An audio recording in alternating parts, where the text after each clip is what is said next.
During the War of 1812, the United States Navy suffered from an enormous lack of enlisted men. As such, they placed no restriction on the enlistment of black men during that time, and it soon came to be that 25% of the squadrons fighting at the Battle of Lake Erie were African Americans. During the Mexican War, African American men served on the USS Treasure and the USS Columbus, and during the Civil War, more than 100,000 of these former slaves served as part of the Union Navy. However, the employment of black men in the Navy was abruptly curtailed after 1900. Paralleling the rise of Jim Crow and legalized segregation in much of America was the cutback in the number of black sailors, who by 1909 were mostly in the galley and the engine room. It is hereby declared to be the policy of the President that there shall be equality of treatment and opportunity for all persons in the armed services without regard to race, color, religion, or national origin.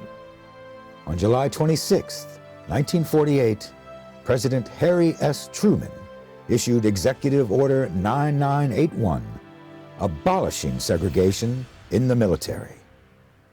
The United States Navy had a varying history with enlisted black men, dating back to the War of 1812 and the Spanish-American War, where the fleets were made up of anywhere from 20 to 40% African Americans, to World War I, where black men were almost excluded from enlistment altogether.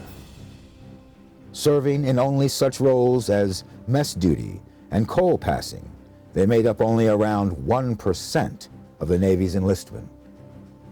After the Great War, from 1922 through 1932, policy prohibited African Americans from enlisting at all. With Truman's order, segregated fleets and units were to be a thing of the past, although the last all-black unit saw combat in Korea in 1950.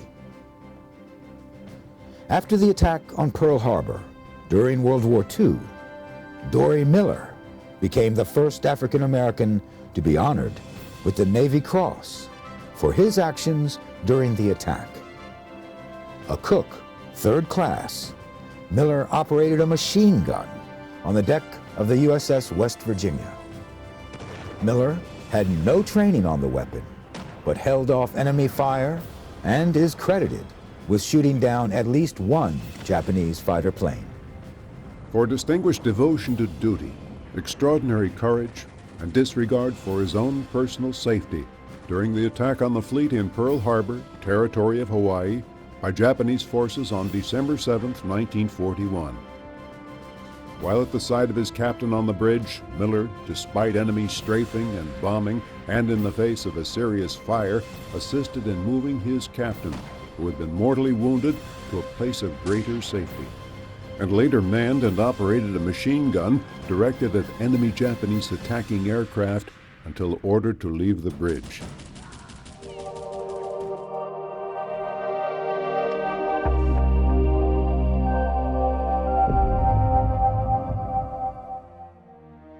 Thanks for watching. If you'd like to help us produce more compelling historical content like this, please like, comment below, and share this video with fellow history buffs. And of course, be sure to subscribe to help keep history happening.